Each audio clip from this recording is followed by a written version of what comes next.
Okay. Good morning and welcome back to the Desi Buzz Talk Show. I have with me today Miss Delna Patel, who is a baker, chocolate specialist, founder of Choc Oh in Toronto, and actually has been selected for the Holiday Baking Championship on Food Network, right? Um, Yes, Welcome, Delna. How are you? thank you. I'm great. Thank you for having me. Yeah, thank you. I love watching Food Network and I love watching those baking shows.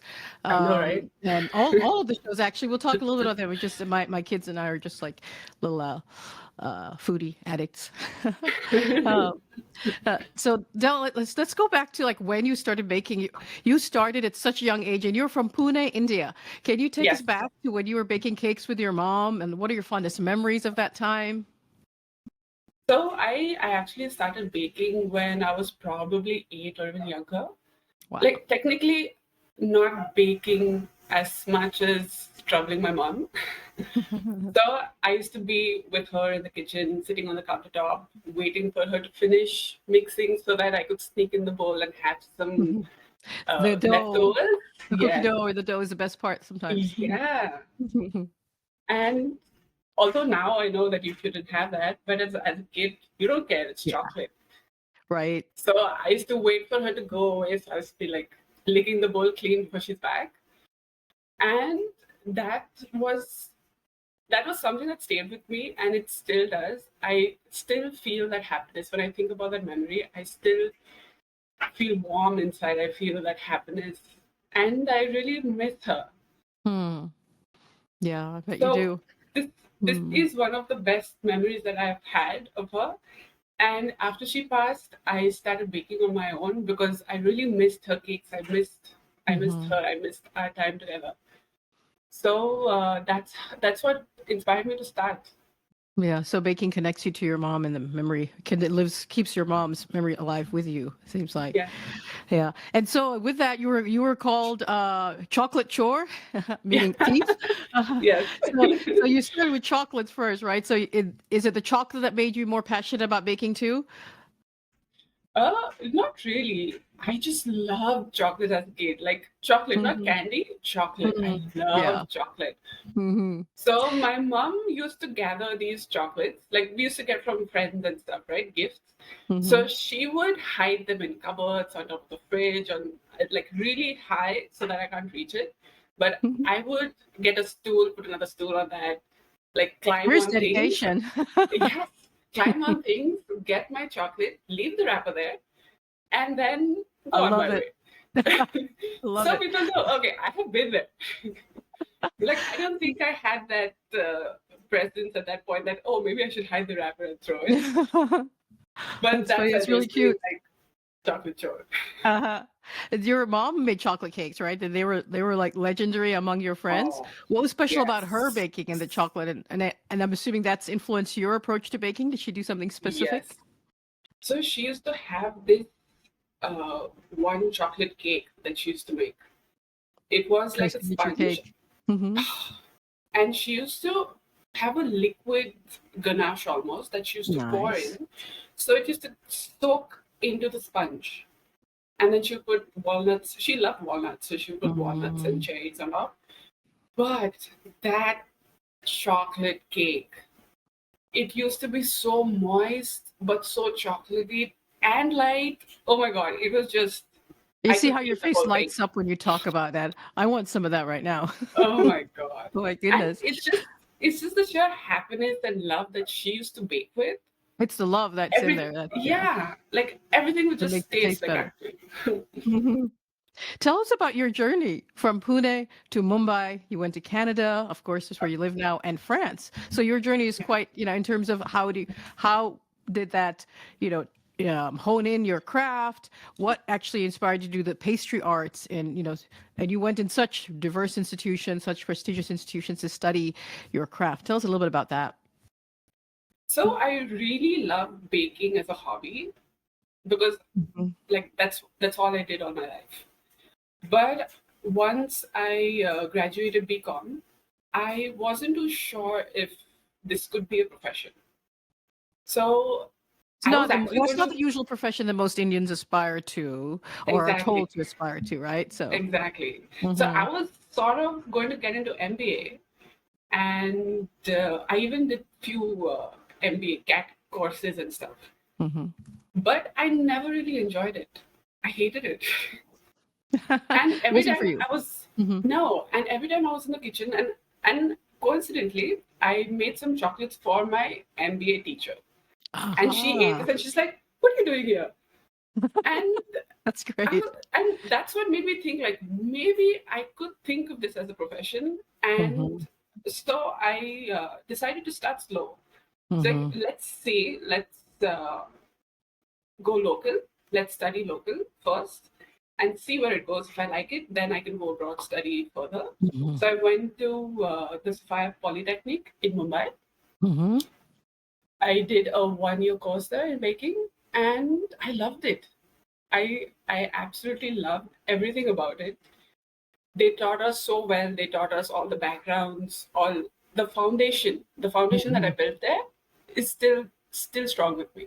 Yeah, so that And that was that initial that let you know this is what you wanted to yeah, continue I in. was like, Yeah. yeah, this is something I can do every day of my life. Mhm, So then I worked in Pune for almost a year, and then I was like, I need more. I need more.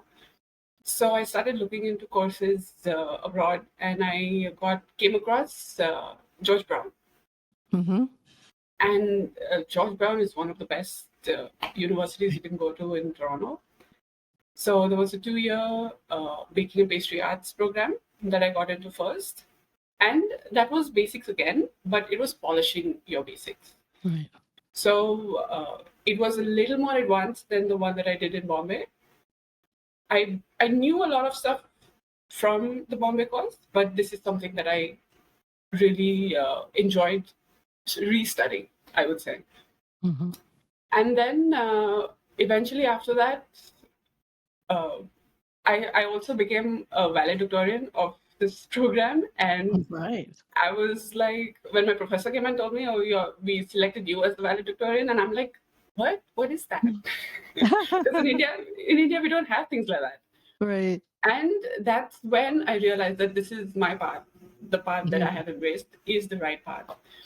Yeah. And the same professor came to me and asked me if I would be interested in an upcoming program that they were starting in George Brown, which was a French postgrad. And you go to France for a semester and study and work there. So you study in a college called ENSP in Isejo. Mhm. Mhm. And I was like, yes, Yeah. this has been my dream. Like I had Yeah. never told anyone this, but it has been my dream to go to France, study there, work there. Wow, like this can be a reality. Yeah. The entire experience was just life changing. Mm. That experience was just life changing. It definitely sounds like it. And so in France and you're studying, I mean, obviously we know that there's like the science as well of making perfect chocolate. And it's, it's an art and a science. How baking, especially anything to do with baking and pastry really has to be, there's precision involved, but then you also want to put your creativity in it. How do you balance that? Well, the science itself around chocolate just fascinates me so much. Hmm. I just love everything, all the nitty gritties, the crystal formations and stuff that goes behind Hmm. it is is really what I thrive on. Like I'm a chocolate nerd. So Hmm. getting in creativity is not too difficult because creativity just generates ideas, Hmm. and then the science and precision will help me almost mold it into fusion. Hmm. That's great. So In that's how I balance it. what about your you had initially a chocolate business in 2018, not your current one, right? You co-founded one and then after that you end up with having your own, right? Your solo venture, which is Choc Oh in Toronto. What kind of Yeah. lessons did you learn from that process in terms of entrepreneurship or, you know, partnership or solo ventures? Well, the first lesson would be don't get into spontaneous partnerships with friends. It's spontaneous. Yeah. Yes. Like it just ruins a lot of things. So Yeah. let's There's take a that lot as of the people first say lesson. that. Hmm. Yeah. And so when we first started the first chocolate business, we really didn't know what we were doing. We just got in spontaneously, saying that we don't want to work for someone. We want to do our own Hmm. thing. Let's Hmm. do it together. That sounds Hmm. fun. So we made a lot of mistakes on the way. We That's lost what a you lot of learn money from. on the way. Yes, Mm.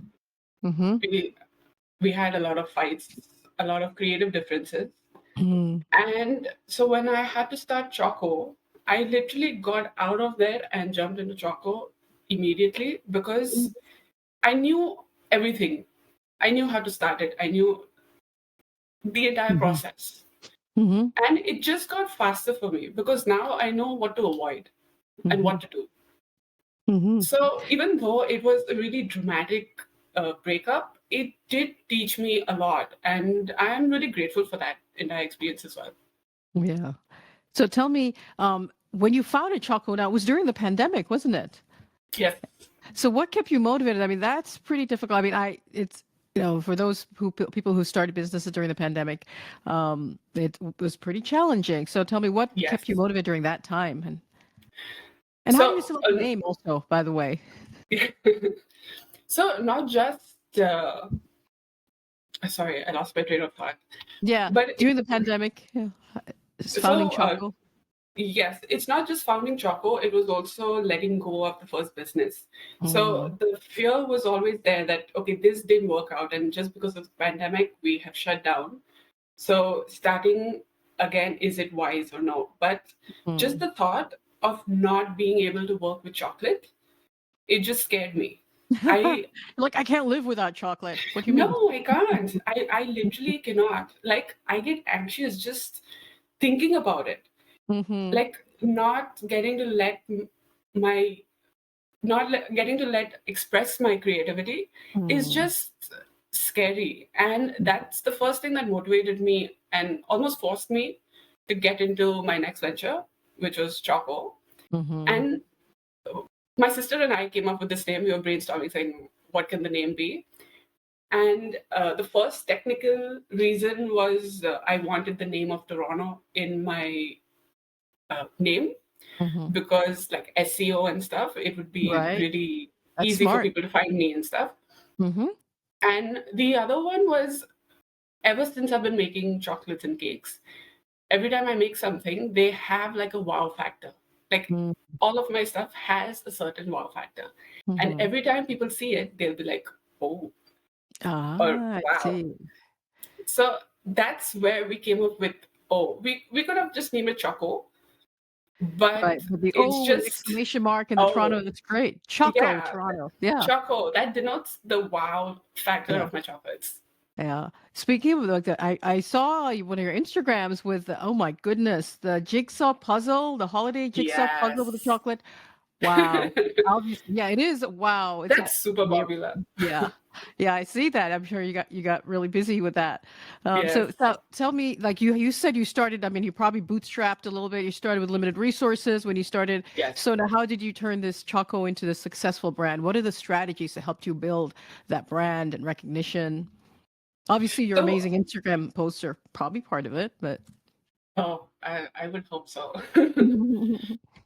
So because I started with limited resources, I didn't have much to go with because the first company like drained me financially mm-hmm. and I didn't really have a lot to put in. So I started step by step. I decided to start with wholesale first, Mm-hmm. which didn't require my own logo, my own packaging, nothing. I just give Mm-hmm. them chocolates and they do the rest.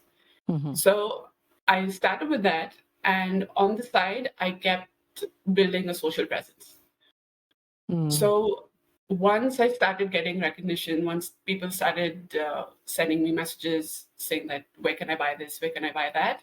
That's when I started getting into my own branding, my own line of chocolate, Mm-hmm. and advertising more of those chocolates as well. Mm-hmm. So I would basically say it was just patience, persistence, and some hard work that Mm-hmm. helped me build Choco. Mm-hmm. And yeah, your branding, you said it was primarily Instagram or anything else? Yes. Okay. For the Mainly Instagram, and personal. then eventually, once Instagram picked up, then I started going onto Etsy as well. Okay. So it was all like a Mhm. step-by-step Step by process. step. And That's good. yeah, Yeah. So that's what kept you kind of afloat instead of going all in suddenly and then yes, losing. Uh, yes, yes. good lessons to learn in entrepreneurship. And now, after all of this, now the coolest, most amazing thing is that you've been selected for this holiday baking championship. So now I'm assuming you watched food shows too. You watched a lot of food Yes, shows. How did yes. it feel to go from like you're watching them and they're like, oh my goodness, I'm on there. Uh, how was that? Like, honestly, the first time they approached me that would you like to be a part of this, I was sort of like, is this a scam? I wasn't really like, I literally checked this person out again and again. It's like, is this person Yeah, you're legit? like, Is this real? really? Hmm. Like, am I just going to LA and be kidnapped there and never come back? I bet. So it just felt amazing. Mm, Never in my wildest dreams did I ever imagine that I could mhm. be on American TV. Like, Mm, wow. yeah. Well, you just keep pushing the envelope and going higher and higher. I mean, the sky is the limit, Well, I guess, or yeah. even maybe even more the universe. I But would tell me, just say yes to was everything. there lots of ups and downs, right, when you're in competition? I mean, how is this Absolutely. like an emotional roller coaster, right? Absolutely. Like, What was the most difficult thing for you during that? The most challenging in that competition? so, like, as the competition goes, it's like you pass one challenge, you make one thing, and then eventually you go get yourself judged, and the judges love you, and you're like, wow, yes, this is amazing. And the Mm, next challenge, you're like, oops, you goofed up, mhm, and it's not a very nice feeling. mhm, So, like in all of this, the most challenging moment I would say was being in front of the judges. Oh my god, mhm. Mhm. it was I it was bet. absolutely scary. Okay. You're So like it isn't almost, scary as it seems, because for me, like watching it, like when I watch these shows, and it's like, of course, it's part of it is how they edit the shows too, but it's just like yeah, yeah. when you feel all the emotion of the Oh person my standing there, god, you're like, oh my goodness, what are they going to say? And they have the I music and they set know. the mood, and Yeah, you're like, is it really that intense? So that kind of leads to my next question, because whenever I watch these shows, I mean, I always wonder like how. You got cameras everywhere, and people like commentary and everything. And so when you're baking and you're trying to be, precise and I creative know. and innovative and you're being constantly watched, how does that feel? I'm glad I get to ask somebody now because I always watch these and wonder how does it actually feel? How do you it's stay it's focused actually? How can you perform well when it seems it's already more stressful because of the time limit? Then you have all these cameras. How do it's you stay it's focused? extremely difficult. Like, so when you start, you're like, okay, nerves are all over the place. You're really wondering what you're going to make.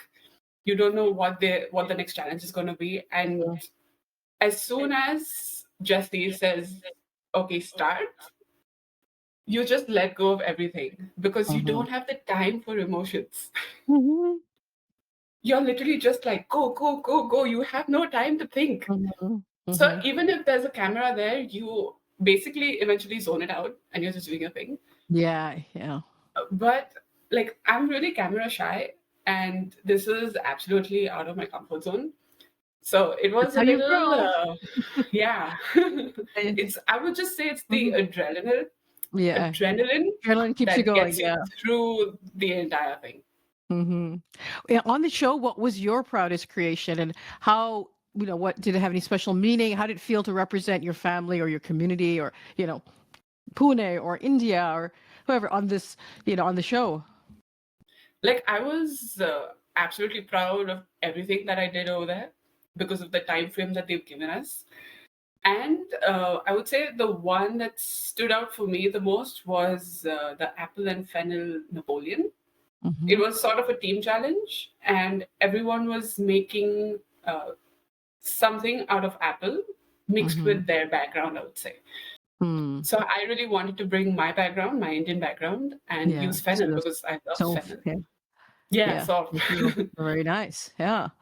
So now you're so yeah, go ahead.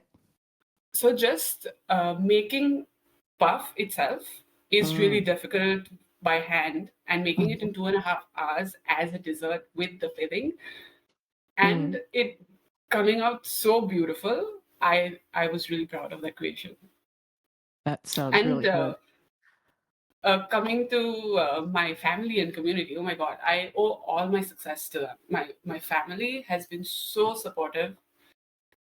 Like my whole life, my family has just been amazing, Mhm. and it means so much to me to be able to almost repay the sacrifices that my dad has made for us, the Mhm. unconditional support, my community being so supportive. I've Mhm. I'm really thankful. I'm really thankful to everyone. Mhm. Great. So you have um, your products are now available. Like you said, now you're doing well. You're actually available on Etsy as well. Yes. And what is Yes.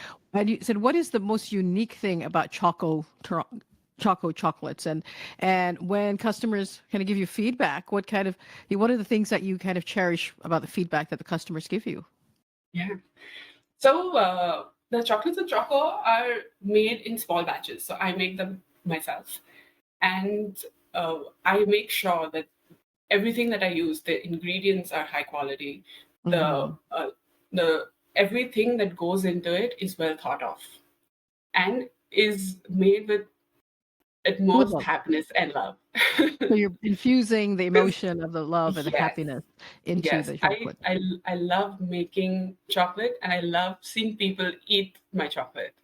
Yeah. So there was this one particular lady that I remember who tried my chocolate bonbons, and as she was having it, and she was European, Hmm. so as she was having it, she's like, "Oh my God, this reminds me of chocolates back home," and I'm like, "What?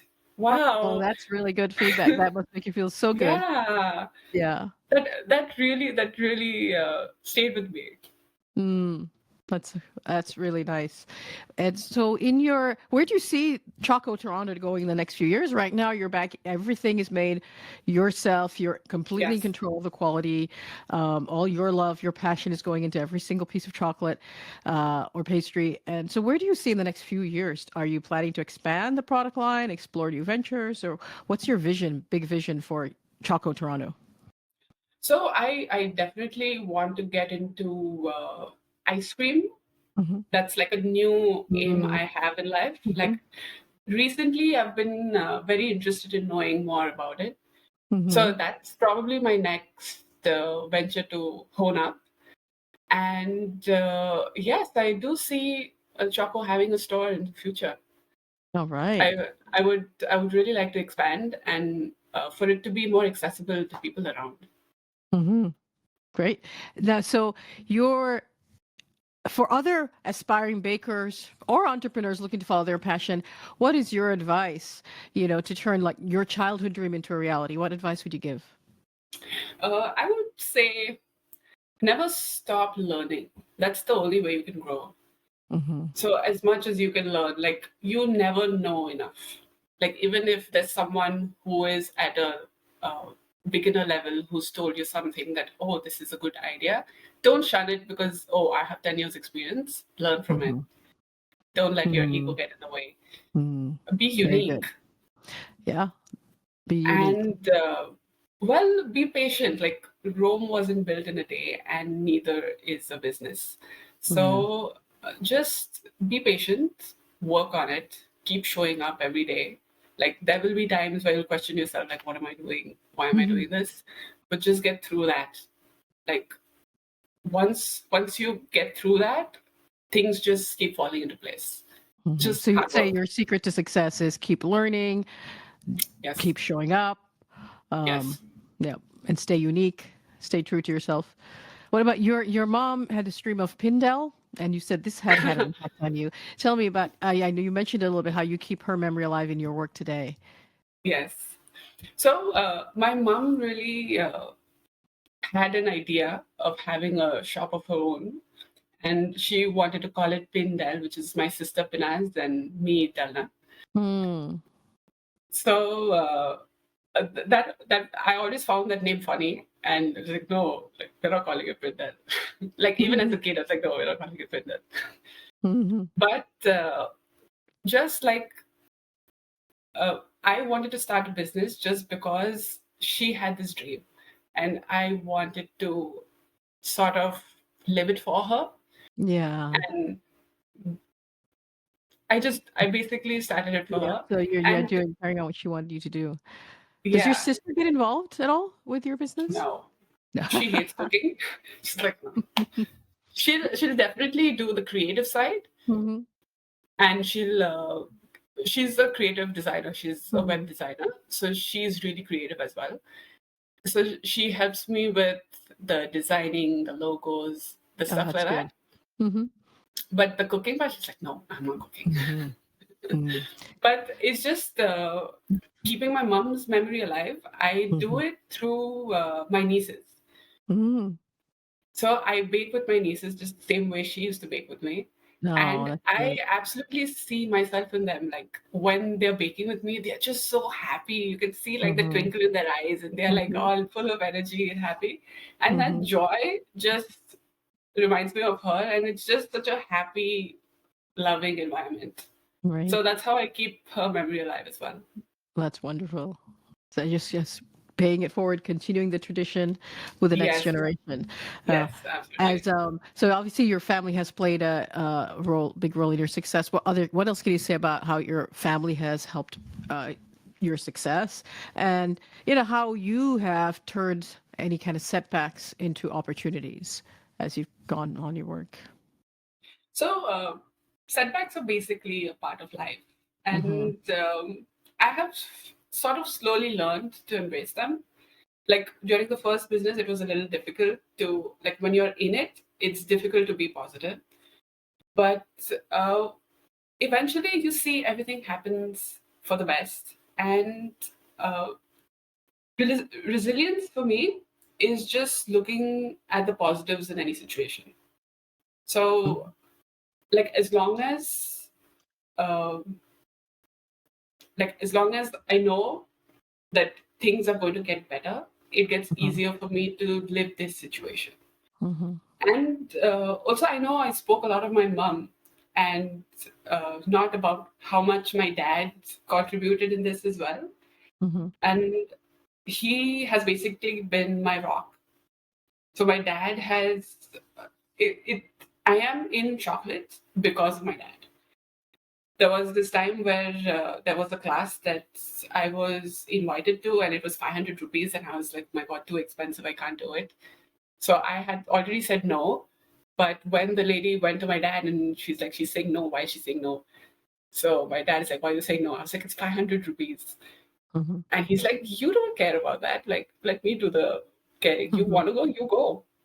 So he That's basically great. Yeah. forced me So to you have go. the financial and the and the emotional support too from your dad as well. Yeah, Doing. and that is what that particular class is what changed me from baking to chocolate. Mm. I loved, like when I was there, it was love at first sight. Mhm. I loved the entire process of it, how you can make different flavors, you can fill it with so many different things. Mhm. So my dad was my everything. Like Mhm. he has sacrificed so much, he has given us so much, he has single-handedly raised two beautiful, successful daughters, and Amazing. we owe him everything. Good. I'm sure he's And very proud of you right now. So, uh, and your whole family I really hope I have made him proud. made him proud. Yeah. Yeah. Yeah. So, if you could bake one dessert that defines your journey so far, what would it be? Hmm. So, my favorite dessert to eat is a creme brulee. Mm. So, if I had to be a dessert. No, no, not if you could be. If you could make one. If you could make a If I dessert could make one, that yes, defines your journey, like defines, yeah. yes, that would I would have to say be a custard apple creme brulee. Mm. Custard So, apple creme brulee. Wow, that sounds interesting. It sounds actually like really yummy. Hmm. it is. Oh, I love custard apples. It's Yeah. Yeah. We don't and get them here in North America as easily. no, So no, we don't. that's quite the treat. I used to Mm. make them a lot in India. Wow. Uh-huh. So it's just bruleeing the sugar on top is I would say sort of denotes like the hard surface, the hard journey that you go through. And when Mhm. you crack it open, there's like this creamy yumminess Uh-huh. inside. So you have to like it's like that obstacle you go through the wall, the Yes. hard creme brulee Yes. surface, and then you get the sweet stuff inside. That's Yes. beautiful. Right. Very nice analogy. So as a physician, I always want to ask also like how you keep your health, you know, because in general, of course, what I recommend not too much sugar, but chocolate is, Yes. of course, very therapeutic in its own way, especially dark chocolate, right? But how do you keep up with, there's a lot of demands right now, especially being the solo person to deliver your product. I mean, do all of Yeah. it. How are you maintaining your health and wellness and, just like, how are you handling it? Do you do any particular exercises? Is it yoga? How do you keep mentally and physically and, emotionally, just keep it all together to keep your success? So generally, when I'm making chocolate, I'm already in Zen. So mentally, I'm really at peace when I'm in the kitchen. Very good. It's just when I'm doing the other things. And physically, I am always on my toes. I'll be on my toes for at least 10 to 12 hours a You day. stand a lot, you're moving a lot, huh? Yes, yes, I'm Mhm. moving a lot. So that's basically my exercise. So you hit your stand goals every day. Yeah, yeah. Not just stand, even my step goals. Mm-hmm. But so I did tell you that I used to love chocolate as a kid, but now since I've been working with so much, I don't really eat much sugar I or bet. chocolate now Yeah, because when you see it I'm all the around it time. all the time. Mm-hmm. Yeah. And there was this time that I just recently went to France and we tried all the possible pastries in the world. Oh my Mm-hmm. God. It was so much that I had to go on a sugar detox. Mm-hmm. So I went a month without any sugar, no sugar Mm-hmm. whatsoever. And that's how like I sort of detox or cleanse once in a while. That's great. And very good. And then you just stay active that way. It's good. Yes. Uh-huh. Very good. It was lovely talking to you, Delna. I wish you all the best. I know there's going to be more exciting things to come. I would like to try some of your chocolate. I'm going to have to order some, maybe. Yeah. Do you send it by mail or is it only Yes, I do. in-person delivery? Ah, okay. I send it all over North America now. Okay, great. So people Yeah. can find you on Etsy and it's Choc Oh Toronto and it's Yes. also I guess they order through your Instagram as well? Or Yes, no? they can all no, they can. Order through So you Instagram? just Okay. DM me, you let me know what you have. If you have some custom requirements, I can do that as Mhm. well. What's your like a time frame for deliveries usually? I know this is a really busy season too, so in general, I mean, because obviously it's chocolate. Is it going to come like chilled or So how would if you deliver? it's in the winter, it's absolutely fine, no issues. But in the summer, yes, I do add in ice packs and stuff to Hmm. ship it, especially to like warmer states in the US. Hmm. All right. Okay. Cool. And you're And still taking orders, so yeah. yeah, I All ship right. it out within like 3 days, and it should reach you. Like if it's the US, then depending on Canada Post has a strike now, so that's tough.